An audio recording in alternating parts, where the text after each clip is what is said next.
with us today. Please share your name, where you work, and what you do. Hi, my name is Poornima Rao, and I work at a company called Bio-Rad Laboratories, and I work as a product manager.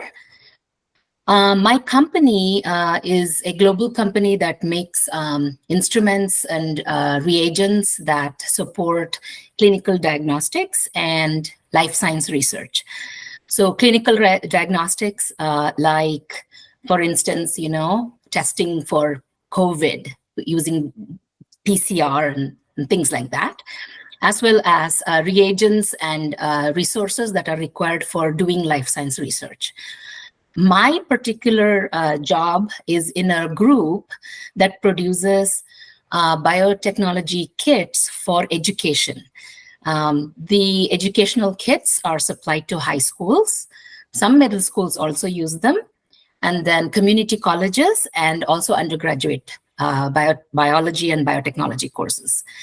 What we do is we provide kits that can teach students what life science research is, how it's done in the lab, how it really works in real life. And my role is to help bring these products out. So we think about what is something that a student would want to learn. We ask teachers, and we ask school districts and college program directors and stuff. We ask them, what do you think you need? What are you looking for? And based on all of that information, we collect that, develop something with our R&D, research and development scientists, and then we make that into a product. And I also design, or using the help of my other teammates, we all put together what the name of the kit will look like, what the box would look like, how many things go in, how it is stored, and then we also get everyone together to launch the product and then sell it, so that the kits go with instructions and background information so that students can get the best benefit of learning some scientific knowledge that they are seeking. So my role is working on all of these things together to make a product come to the market. So when you were younger, what inspired you to become a product manager? When I was younger, I did not even know there was a job called product manager. So I was very interested in life sciences, and like a lot of students, like a lot of young people, I wanted to be a doctor because that's what I thought life sciences was. But as I started studying, I realized that this was very difficult. The whole medical education is that all it is? I was very curious, and I wanted to explore a little bit more, but I didn't know how. So I was basically expressing my frustration to my dad, and he then introduced me to his colleague's wife, actually. She was a biotechnologist in a food technology company. As a young high schooler, I went and spoke to her, and she opened my eyes about different things. She said, I'm in life sciences as well, but I'm not a doctor. I work with food. And that's when I was quite taken aback. I was like, oh my gosh, yes, food is also a part of life sciences. And she told me how when you become educated in life sciences, you can support doctors, but there are so many other roles, like doctors need medicines. How do you make medicines? So there is this role of biotechnology, biopharma, bioindustry, of producing medications or doing research in coming to good new drugs, discovering new drugs, or using biotechnology or biology to help make fuels or other products that use life sciences. So I kind of got introduced to all of that. So I focused on getting more education in biology and biological sciences. And then through my career, I much later became introduced to the role of a product manager. So to answer your question, no, I did not know that I was going to be a product manager I am today when I was young at all. What type of education did you go through to get here? After high school, I ended up joining a stream of undergraduate degree called, it's a 3-year degree. I studied in India, and it's botany, biochemistry, and microbiology. That was the focus. I did that, and then going forward, I joined master's degree, and I did it in biochemistry. And in that field, I learned about the different fundamental properties or the fundamental education in the various study of biology in plants, animals, microbes, even in humans, animals, everything, and realized that it's the study of chemistry in life, right? So it was a lot of very fundamental sciences that I learned. And then going forward, I did join PhD course, but I did not quite complete it. But instead, I went on and took a few other courses where I learned how to use different techniques, how to master different technologies, get more skills, and started working and developing on those. But fundamentally, I took my classes in having a strong foundation in biology and biochemistry. Do you believe that a PhD would have helped you? Or was there a specific reason you dropped out? Like, was it uninteresting or? No, so it is, you have to, for me, I was interested in understanding what would I do with a PhD degree. What I did was I wanted to know what are the different things I can do if I have a PhD, and what are the venues open for me with a master's degree at this time. So I evaluated at that time as I was studying. And I realized that as I was doing PhD, my road at that time was to join in, do like a postdoc, maybe become a professor, join a university, and focus mainly on research. And as I thought through that, I was not completely sold on that being the path of my work or my life going forward. So I decided that let me give a non-PhD, using my master's degree as a way forward, and see where that takes me.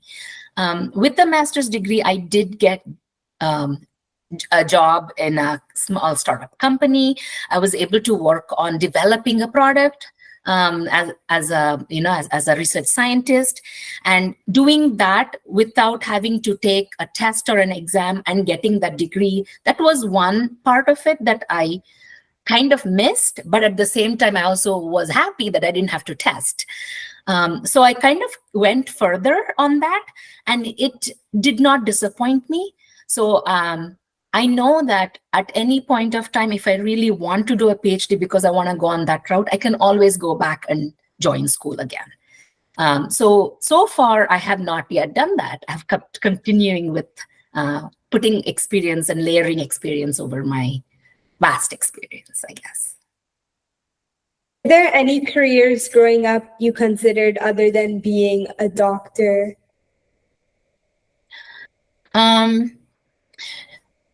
Quite honestly, once I knew that it's not, being a doctor or a nurse was not the only option, at that point, I realized that I knew very little about what all else there is. Again, I spoke to our friend, and I knew what she did. And then, of course, I had seen my professors, and she had talked about a few other careers that were there. So other than that, I didn't know what else there was. So at that point, I stopped thinking about what job there may be, but I started focusing on, oh, I don't even understand what that means. So let me study and know more about the subject, so that when someone tells me, hey, there's this kind of a job you can do, then I at least understand what they're saying. So I really didn't consider different jobs. I just kept trying to understand more of what the subject meant. So to kind of get like an idea of what your life looks like, what do you do from day to day? As I mentioned earlier, my day-to-day is, it's pretty different. Each day looks differently. I don't even know how my day goes. I have some set meetings, maybe 3 or 4 meetings in the day that I have set up or I have become a part of because there is some problem we're trying to resolve. But then as the day proceeds, there's some new thing that comes up. Or I'm trying to, for example, as I was saying, I'm helping develop a product and taking it out to the market, right? Another thing also I do is there are already products in the market. So I have to also try and make sure that sustains, right? So for instance, there is a product on the market. I have to make sure that product doesn't get finished. I have to make sure that there's still more kits available for next month and the month after and the next year. So I have to work with the production or manufacturing to make sure that that product continues to be made. I also want to make sure that none of it gets spoiled, right? You don't want something to be sitting there and it goes bad, especially when it is biological products. It can get, it is hard to make it work all the time if it's not maintained well or if it expires, right? So you have to monitor that. So you never know what comes through.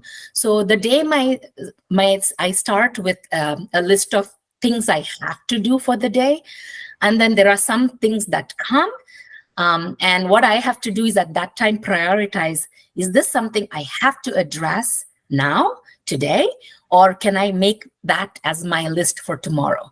So I'm constantly prioritizing my work, looking at what I need to do, and sometimes maybe I didn't get to finish the very important tasks before my work ends, so I may have to take my work past evening, maybe into the night hours, because that's very important to be done right away. So yes, a lot of my work, it depends on what has to be done, prioritizing and making sure it gets done. What are some hobbies that you pursue? I professionally pursue playing an instrument, an Indian classical instrument. It's called Veena. Of course, when I was much younger, I learned as a hobby, something to try out. Among other things, you all learn multiple things. So I also, as a young person, I tried a lot of different things. But Veena ended up going from a hobby to a passion. And so through my school, college, and through my life, I continue to practice, learn, and perform and teach Veena in my life. So with your busy schedule, how do you find time to play the Veena? It is again a question of priority and something you really want to do. All of us, if we really want to do something, we find a way to make it happen, right? So you can have a lot of homework, and if you don't want to do something, suddenly the homework never ends. But then if you really gonna go watch that movie and your parents say, you need to finish the homework and then you can watch the movie, you find a way to finish it, right? So it's very similar to that. So when I am working, I'm working, but then I know I have to practice maybe 45 minutes or an hour today. I have to do it. So I make sure that I finish everything I need to, or I practice in the morning before my day starts. I wake up a little early, get that out of the way so that I get everything on my plate that I want to do that day done. And I can, at the end of the day, I can feel like, okay, I was successful in doing everything I set out to do today. Again, it's all about prioritizing and having a heart to actually do it. What are some of your proudest achievements while playing Veena? My proudest achievements, I think for the most part, I enjoy playing it. I think I play well. So I'm proud that I'm able to continue on. I have not stopped. So it takes an effort, right? You have to motivate yourself. You have to prioritize your practices. So I'm very proud of the fact that I have continued on without stopping. Other than that, I have a set of students. I've had students for over 20 years. And my students actually perform very well too, many of them. And when I see them do a good job, I look back and say, I taught them that and they are doing well. So I really feel proud that I'm teaching well, my students are motivated to do well, and I'm continuing to inspire them by keeping myself going. So that's a proud thing for me as far as my Veena playing is concerned. So how does teaching your students or playing the Veena or having to keep up that habit, how does it carry into what you're doing right now with biotech and product management? Wow, that's actually very significant. When I teach my students, each student is different. So I have to find ways to make sure that they learn, right? That's my job. If I'm their teacher, I have to make sure that they get it. So I have to find different ways of achieving that. I have to make time for my students in my week, in my month, in my day to make sure they learn. So when I do these things, I am looking at, one, prioritizing my students at a certain point. Two, I'm trying to find ways to be successful in getting them to do well. So these are things I actually do carry over to work too. So as I'm working, if something's not happening well, I stop for a minute and go, okay, let me see if I can do this better. And I use the fact that, oh, with my students, I find success. So I'll find success here too. So it kind of goes back and forth. Similarly, if I have to find time for something, I'm able to, again, prioritize whether if I can do something today, or maybe I have to take it over through the day, then maybe I request my students to come tomorrow. Similarly, if I finish everything at work, I'm able to work more on my practice and get more into my day. So having that balance, switching over keeps me motivated in different ways. And it's a skill that I transfer between what I do at work and what I do outside of work. So it helps me be motivated. It keeps me going, and I feel good about it. So kind of going back to your career, what kind of people do you work with? Like, what other professions are there in biotechnology and relating to product management? So that's a very it's a very good question, but it's hard to answer simply. So I have to go a little bit into what all different things happen in a biotechnology field. It depends on different products. It depends on different different companies, right? So very specifically, for instance, in my company, in my team, we have people who are engineers. They may not have done biochemistry or a lot of biology like me, but they have done engineering. They know how to manage web. And then there's also social media that they have to, keep up with, because social media is very important to get information from the teachers, from students, get feedback on what is happening, right? So to determine all of that. Engineers are important to develop the instruments. Let's say there is an instrument where I'm testing, say, for COVID, for example, the PCR machine. The biological molecules are going into the machine, but the machine itself has computer parts in it. It has to transfer into a software. So there is that in between of computer engineering and mechanical building of the thing itself, instrument itself, and then the science behind testing a biological molecule. Some of my teammates are also, they have PhDs in biochemistry, biotechnology, plant science, things like that, because they come in with the expertise on how to develop those products. They also, many of them are also very well-versed and accomplished in writing curriculum. What does curriculum mean? So how do you teach a student to go from somewhere to get to some advanced thing without confusing them, making it easy to learn, making it easy to understand? How do you write the protocols of how to run an experiment without that experiment failing, right? So there is expertise and education in a lot of different ways that comes together as a team. There is also a few roles of project management. And these are people who take all of these I mentioned, right? Oh, you have to do this, you have to do curriculum, you have to do the science, you have to do the instrument. They put all of it together and say, okay, if you want to produce this and launch it by December, you need to finish this part by October, this by November, this by December. They put a timeline and they drive us to say, hey, you've not finished this. This is your priority now, and this is it. So it's a lot of different people that come together and make it happen successfully.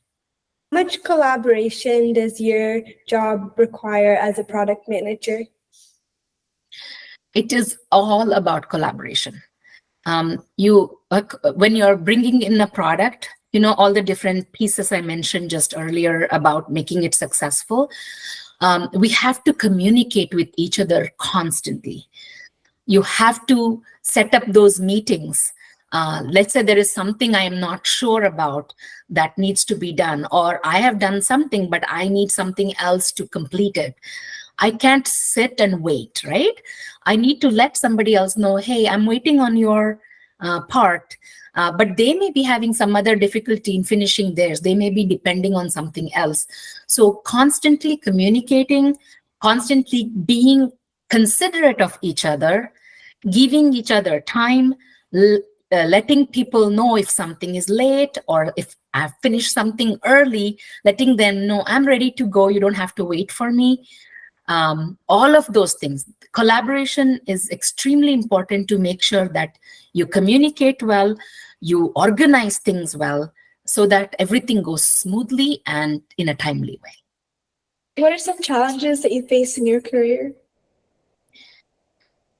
So challenges to me are never challenges. I always convert that word and call it obstacles, right? So the reason I say that is because when I say something is a challenge, it makes me scared, it intimidates me. And what I do instead is I consider that as a block. And so when something is an obstacle, what I need to do is help myself, train myself, teach myself how to cross that hurdle, and then I'm more successful. So when I see something that's very hard for me, or it looks like a block, what I do is I try and slow down a little bit, consider what's going on. If it's something that I don't know about, then I'm not shy to ask for help. I ask my colleagues, you talked about collaboration earlier. I go to somebody who knows more and I say, hey, I don't know how to do this, or I need help with this. Can you teach me how to do it? And when I go that way and learn it, next time it's no longer an obstacle for me. I have already learned how to do it. Or similarly, even when I'm teaching Veena, if there is some piece I don't know myself, then I'll go back to somebody I can learn from and say, I don't know how to do this, or I don't know how to teach this. Can you show me what's an easy way? So what happens is I get help from people who know more than me, and then I become better for it. So most of the time, anything that comes, somebody else knows more than you. I really believe in that. So I just seek that out and then learn and then apply and then get over that obstacle and try and be successful. So in your job specifically, are you just collaborating with your team, or does your job ever require you to talk to someone outside of your team or talk to like the teachers and students you were mentioning? Yes, actually I do. So one, you as school students, you may know there are teacher conferences and some student conferences and things that happen. So I attend many of them from our company, from our team. I attend, some of my colleagues, we all take turns and we attend. We set up booths so that we can show teachers and students, school superintendents or district program directors, all of these people. Sometimes parents come. We show what products we have. We talk to them. We ask them, are you happy with this? Do you need something else? Or do you want this to be better? So that's the kind of stuff we collect that. We call it market data. So we collect what is in the market, what is the important thing, is there something we need to change, things of that nature. So we always do talk we take the opportunity to talk to other teachers and students. We also talk to some, there are people who set syllabus, right, for schools. So there is a biology course curriculum that says, in 8th grade, you have to learn these things. In 9th grade, you learn these things. So we also collaborate with those people who set that and try to learn what are the different things that students learn? How can we support them? And then we try to put that within our products and within our manuals that we create, we write and we project out for the students and the teachers to use. Are there any moments before where you are now that you would go back and change? Wow.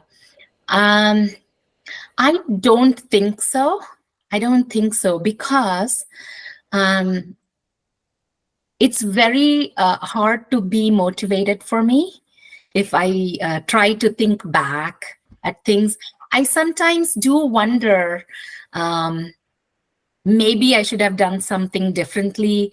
The thing that I think most is, I should have probably worked a little harder. Maybe I should have done things, maybe got more grades or things like that. But for the most part, I don't try to have regrets, because from a young age, I kind of told myself that I have to do my best at this time. And if I do well, then I basically can move from that point onwards. I've tried to do that. And then when I look back, and if something like that happens to me, if I feel like, oh man, what happened here? And I always go, at that time, I think this was the right decision I took. I don't think I wasted time, or I don't think I did something that was totally wrong. That's the only way I can keep myself motivated. Otherwise, I'll make myself wonder, and what's the use of that, right? Thinking back at something you can't change. So I always try to stay positive. And so going forward, I always say, okay, I'm going to do my best.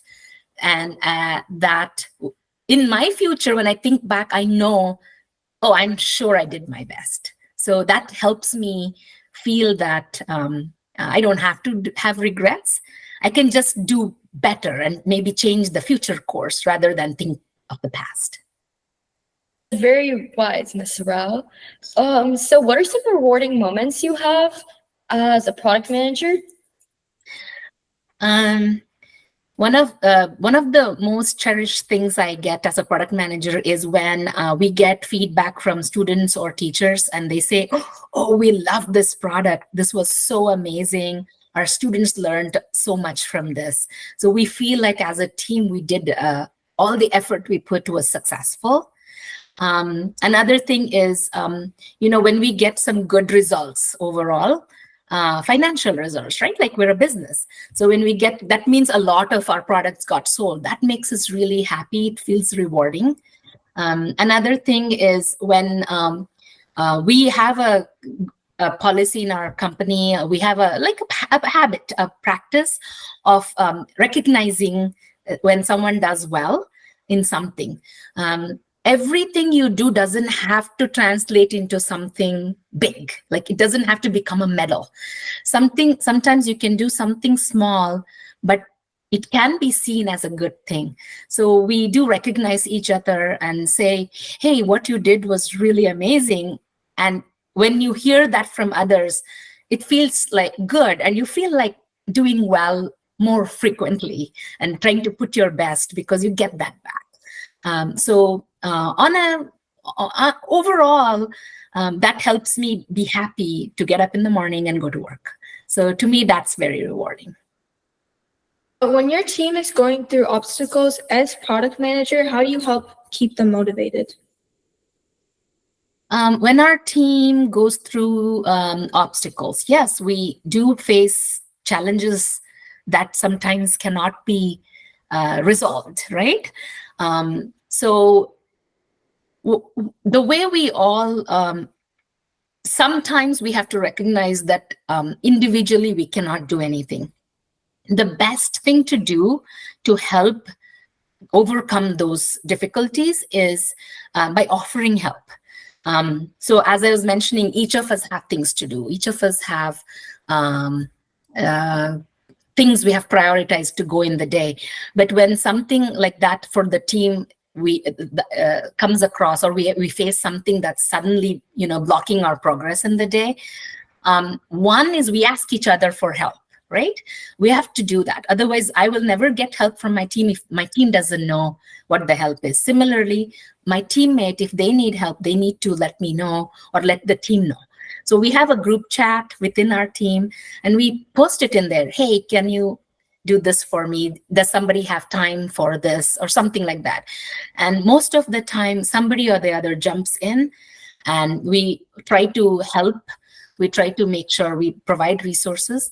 Our managers have had more experience, so they come in and say, oh, you're having this.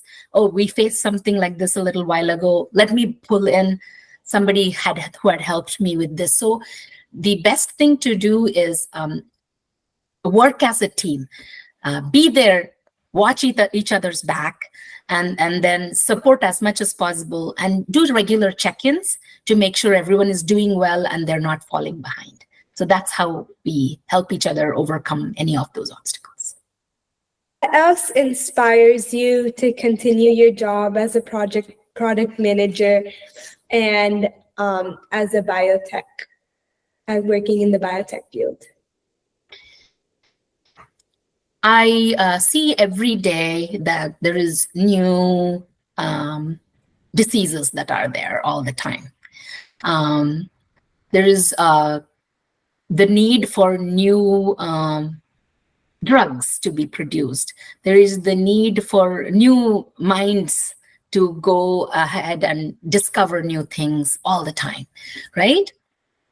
So when we see new problems, and I look back at what we do as a team, my company, my group, what we're doing is we are bringing biotechnology education to the young people, right? The future scientists, the future product producers, the future engineers, the future technicians who make stuff, the future manufacturers.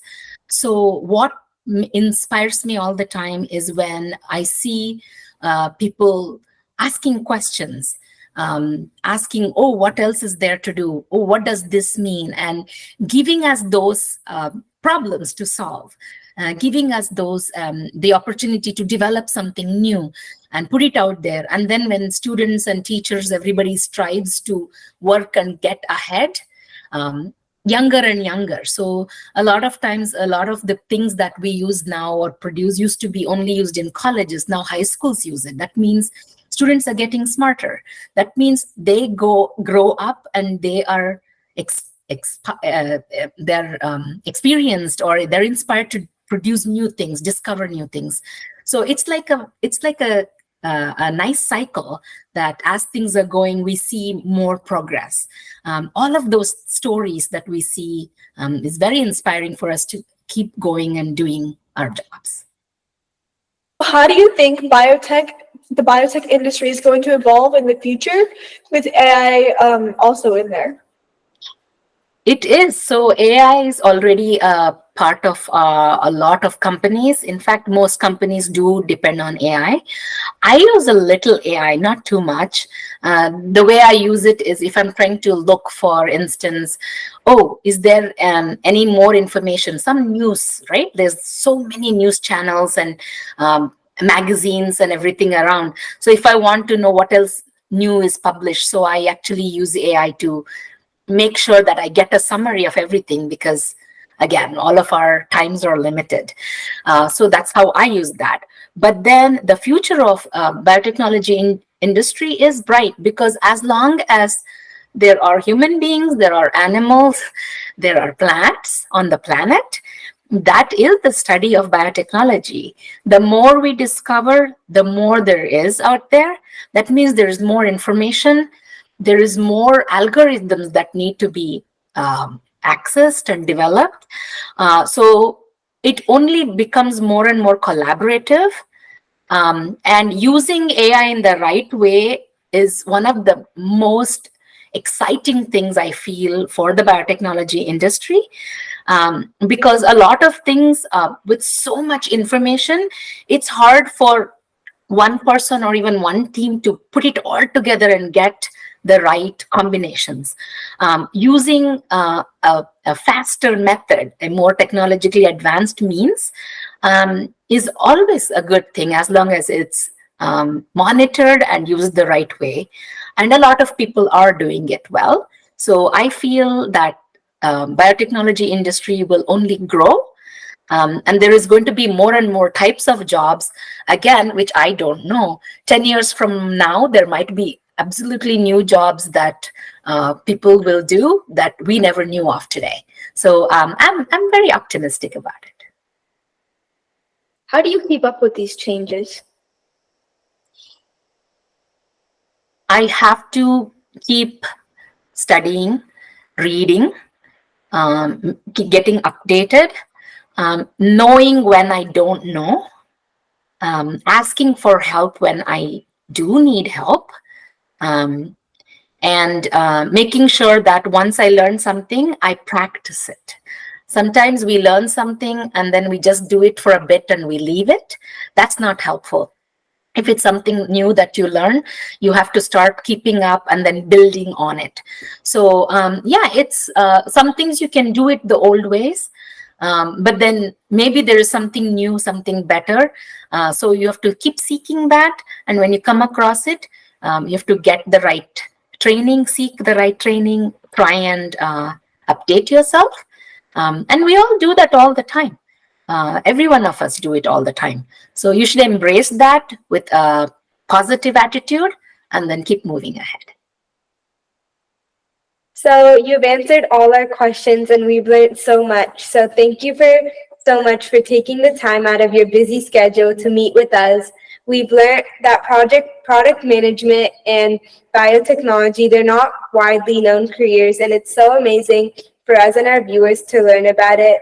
And biotechnology is truly an interesting field, and it is a career to consider. So thank you. Thank you. Thank you very much.